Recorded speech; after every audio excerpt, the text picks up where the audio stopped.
vous retrouver pour votre émission Au bonheur de Nacre. Aujourd'hui, je reçois Mathieu Choca. Mathieu Choca est un artiste discret et humaniste. Il est très apprécié par les danseurs ainsi que les directeurs artistiques qui lui confient la direction d'orchestre d'accompagnement de grands chanteurs français. Pour vous, pour nous, en exclusivité, il va nous jouer et nous présenter un instrument peu connu du grand public, un instrument français qui a été créé dans les années 30, l'accordéon. Alors, une fois de plus, 26 minutes de bonheur musical.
On retrouve sur notre plateau du cabaret Le Patis au Mans notre invité Mathieu Choca. Mathieu, bonjour. Bonjour Pascal. Alors, Mathieu, originaire de quelle région? Alors de Lyon, la Bourgogne. Ah, avec les bons vins. Oui, en effet. J'ai juste Chablis à côté de chez moi. Donc, Non, on arrête là. On arrête pas là. de publicité. Pas de publicité. Bon, alors, l'histoire de la musique, tu as débuté par le clairon. Oui, l'histoire en fait... Alors ça, c'est étonnant. Oui, c'est même très surprenant, oui. C'est-à-dire qu'à 7 ans, en fait, mes parents voulaient me faire faire une activité, je ne faisais rien. Donc c'était ou le foot ou la musique. Et comme tous les enfants, je me suis dit, bah tiens, je vais faire du tambour. Il s'était monté une petite fanfare à 2 km de la maison. D'accord. Et quand on est arrivé, c'était une toute petite fanfare. Il n'y avait que 2 tambours et les 2 tambours étaient pris. À mon grand désespoir, à 7 ans, tu imagines bien. Oui. Et il ne restait qu'un clairon. Et donc je me suis mis au clairon. Et au bout de 6 mois, le chef de la fanfare a convoqué mes parents en disant que j'étais nul et que je ne serais jamais musicien, qu'il fallait que j'arrête. Voilà. Donc au grand désespoir de mon père qui jouait du saxo étant jeune, et il a proposé au chef de la fanfare de me mettre au saxophone. Donc ils ont embauché un prof de saxophone et j'ai commencé au saxophone. Voilà. Saxo et ensuite pour passer à l'accordéon. J'ai fait, j'ai pris des cours de piano entre-temps et j'ai commencé l'accordéon très tard en fait par rapport à beaucoup de mes collègues. 13 ans, 13 ans et demi même. Donc j'ai commencé très tard avec des professeurs particuliers à côté de chez moi et puis à 19 ans, j'avais les oreilles qui s'ouvraient sur d'autres choses, en fait, et j'ai décidé d'aller voir Armand Lassagne à Paris. Voilà. Alors oui, ça c'est une rencontre inoubliable. On se côtoie toujours avec Armand, et c'est une personne formidable. Alors qu'est-ce que tu as apprécié en lui? Mais déjà, ses qualités de pédagogue, et puis ses qualités d'homme. C'est quelqu'un de vrai, c'est vraiment quelqu'un d'extraordinaire, un merveilleux musicien et un pédagogue hors pair, en fait. Alors, tu n'as pas fait de concours internationaux, tu as fait des concours nationaux et européens, voilà, mais pas de concours internationaux. Non. Pourquoi c'est Mais tout simplement parce qu'à l'époque, quand je prenais des cours avec des professeurs particuliers dans mon département, et eux ne faisaient pas passer de concours. Et seulement le dernier professeur que j'ai eu m'a fait passer deux concours nationaux et un concours européen, en fait. Voilà, c'est le seul truc. Pourquoi j'ai pas fait les concours D'accord. Tu penses que les concours internationaux sont un passage obligé pour un artiste? Obligé, je pense pas, mais je trouve que quand même les concours, ça ouvre. Ça permet d'apprendre à gérer son stress. Oui, bien sûr. Je trouve que pour la vie future de l'artiste qui va être sur scène à gérer en fait son stress par rapport au public, parce que quand on passe les concours, on a un jury face à nous, mais on a aussi un public. Donc je trouve que c'est quand même bien. Après, voilà. Est-ce que c'est bien d'avoir des concours, énormément de concours comme on a? Je ne sais pas, puis je ne suis pas, je pense, assez expert pour le dire, mais je trouve bien le fait de passer des concours, au moins, pour la maîtrise, la maîtrise de soi. Au moins de soi-même et de l'instrument face à du public. Je trouve ça très bien pour la future carrière, en fait. Ici, il n'y a pas de jury, il n'y a que des danseurs qui vont apprécier ce titre très connu. La javanaise.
Avec ce titre très très connu et qu'on apprécie tous, il y a ton complice de toujours. Oui, de toujours, oui, Sébastien Trognon au saxophone.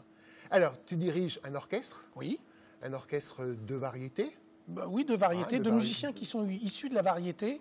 Et voilà. Et cet orchestre tourne beaucoup en France, hein, énormément Voilà. en France. Combien d'éléments vous êtes? On est cinq musiciens. musiciens. Voilà. Alors, toi, tu es chef d'orchestre depuis déjà de nombreuses années. En fait, j'ai monté mon premier orchestre, quand j'ai commencé l'accordéon, j'avais 13 ans en fait. D'accord, Voilà. ok. Lorsqu'on est jeune, c'est pas très difficile, pas trop dur de pouvoir gérer des personnes qui ont sûrement plus que toi. Tout au départ, c'était des enfants de mon âge, en fait. Donc, ça se passait plutôt pas mal. Et puis après, au fil du temps, c'est vrai que j'ai embauché des gens... à vrai dire, je suis le plus jeune de l'orchestre. Et voilà. Mais bon... ça se passe bien. Voilà, ça se passe bien. En fait, il n'y a pas c'est pas une question d'âge, en fait. On est là pour faire de la musique et voilà. Il y a des ingrédients nécessaires pour arriver à une osmose de l'orchestre. En fait, je pense que pour être... est-ce qu'un bon chef d'orchestre, ça existe? Je ne sais pas, en fait. Je ne sais pas si ça existe, un bon chef d'orchestre. Mais je pense qu'il faut savoir écouter les musiciens. Oui. Parce que on n'est pas des machines à... Voilà, on fait beaucoup de kilomètres, on dort très peu, on fait beaucoup de choses différentes. Donc, c'est pas facile de passer d'un concert de tel ou tel chanteur à un bal musette ou un bal variété. Donc, il faut être à l'écoute des musiciens. Il faut aussi savoir gérer les équipes, savoir dire, là, on fait ci, on fait ça. Toi, il faut que tu ailles dans cette orientation, toi, dans celle-ci. Je pense que les qualités d'un chef d'orchestre, est-ce que je les ai? Je ne sais pas, c'est les musiciens qui pourraient le dire, mais en tout cas, j'essaie de travailler dans ce sens-là pour que ça fonctionne comme ça. Et je pense que ça fonctionne puisque les musiciens sont là en moyenne depuis une dizaine d'années. Donc, oui, donc là on peut... Je pense qu'ils seraient partis depuis longtemps si ça s'était mal passé. Alors, en parallèle de l'orchestre, il y a aussi l'écriture musicale, oui. Qui fait partie intégrante de ta vie. De ma vie, oui. C'est vraiment une nécessité de composer. Alors, c'est vrai que j'ai énormément composé jusque-là. Mais depuis quelques années, j'ai aussi beaucoup arrangé, en fait. Oui. Donc, c'est une autre forme d'écriture qui est complémentaire. Donc j'écris toujours pas mal de morceaux, mais j'arrange. Plus ça va, plus je fais d'arrangements et moins de composition. En fait. Alors, ça te laisse quand même un peu de temps encore pour quelques albums? Très peu. Très peu? Très peu. C'est toujours le cordonnier le plus mal chaussé. Donc. Bon. Alors, le dernier, c'est celui-ci. Voilà, Song fort. C'est donc Musette. Musette, même si la pochette n'est pas très musette, j'ai voulu une pochette originale.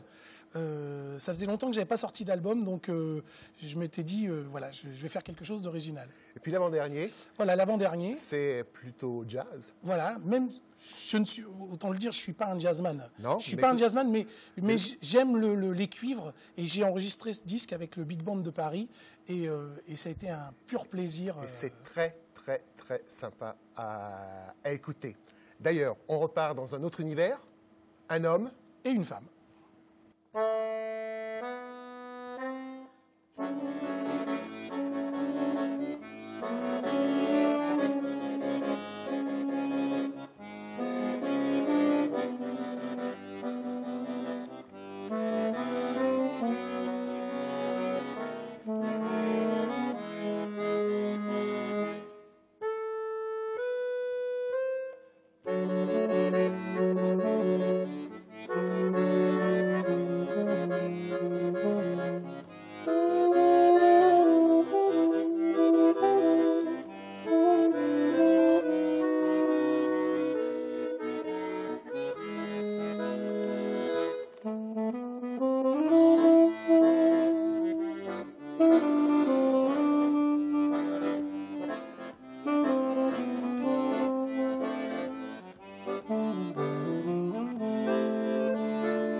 Retour avec Mathieu. Alors Mathieu, on va continuer à parcourir donc cette carrière.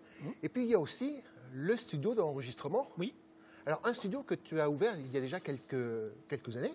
Oui, j'ai commencé très jeune en fait chez mes parents. J'avais 15-16 ans. J'ai commencé à bidouiller un peu avec des petits magnétos et tout. Et puis, Alors maintenant, c'est devenu un studio qui a une réputation Oui. nationale et voire même internationale. Hein, oui, puisque, on enregistre pour beaucoup de monde en fait. Vous enregistrez Oui. pour beaucoup de personnes avec un matériel très spécifique. Oui, oui. Et puis, j'ai vu, avec un nouveau produit que tu as lancé, c'est un mixage en mastering en distance. Voilà, c'est ça. Parce que beaucoup de gens me demandaient en fait de mixer leurs albums ou de masteriser leurs albums. Et c'était un petit peu compliqué. En fait, les gens ne pouvaient pas venir. Donc, on a mis en place un serveur. D'accord. Et donc, les gens me contactent, me déposent leurs pistes sur le serveur et on mixe. Voilà. Et je leur renvoie le produit une fois mixé. Alors, c'est vrai qu'il y a des références très intéressantes dans la présentation donc, du studio, dont vous allez retrouver donc, l'adresse mail actuellement donc, en bas de l'écran. Moi, je voudrais qu'on s'arrête quelques instants sur une autre partie de ta carrière, c'est celle d'orchestre qui accompagne des chanteurs. Oui. Français. Tu vas partir dans quelques semaines en tournée, entre autres, avec Isabelle Aubray. Tu viens de finir une tournée avec Jim Monson. Ça veut dire que pour toi, tu te remets vraiment en retrait. Oui. C'est un autre métier, en fait. C'est un autre univers, Oui. c'est un autre travail. Complètement, oui, complètement. Et qu'est-ce qui te plaît dans ce travail de retrait ? Mais en fait, c'est qu'on est à l'écoute de l'artiste et par exemple pour le spectacle d'Isabelle Aubray, c'est moi qui ai réalisé les arrangements des 22 titres. D'accord. Et on s'est vu énormément de fois avec Isabelle parce que j'ai voulu qu'elle ait un spectacle comme elle le désirait elle en fait. Donc donc moi j'ai proposé parce que je ne savais pas ce qu'elle voulait au départ. Et elle non plus, pas vraiment. Elle ne voulait pas un spectacle qui ressemblait à ses autres spectacles. Donc, au départ, on y va un petit peu on marche un peu sur des œufs. Et puis après, quand on s'est vu 2 ou 3 fois, on comprend un peu dans la direction où elle veut aller. Et voilà, après, on fait les trucs. Et là, c'est vraiment un beau spectacle. Et puis Isabelle, c'est tellement une bonne personne et une personne sincère, gentille. Elle est vraiment très, très attachante. Alors, parmi toutes les tournées que tu as effectuées, est-ce qu'il y a un souvenir qui te reste en mémoire ? Par exemple, Oui. donc, la tournée, puisqu'on est dedans, dans la tournée d'Isabelle, en fait, il y a un petit truc qui se passe avant, la veille de chaque concert. Oui. Elle m'envoie un petit texto et elle me met souvent « Hâte de vous retrouver, mes enfants. Bisous, Isabelle ». D'accord. Et ça, pour nous, c'est très important parce que c'est quelqu'un qu'on respecte énormément de par sa carrière et de par le personnage, mais c'est quelque chose pour nous d'énorme et d'adorable parce que ça se passe pas toujours comme ça. Et là, c'est vraiment super parce que il y a un lien profond d'amitié. Voilà, c'est vraiment quelqu'un d'extraordinaire. Alors, en exclusivité, tu vas maintenant nous interpréter un morceau avec un instrument que l'on connaît très très peu, on va l'expliquer après, c'est l'accordina. L'accordina. Tu es partie des rares musiciens à en jouer. Et avec ce titre, Un été. 42.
L'accordina, un instrument purement français. Français, ah oui, vraiment français. Qui a été inventé dans les années 1930.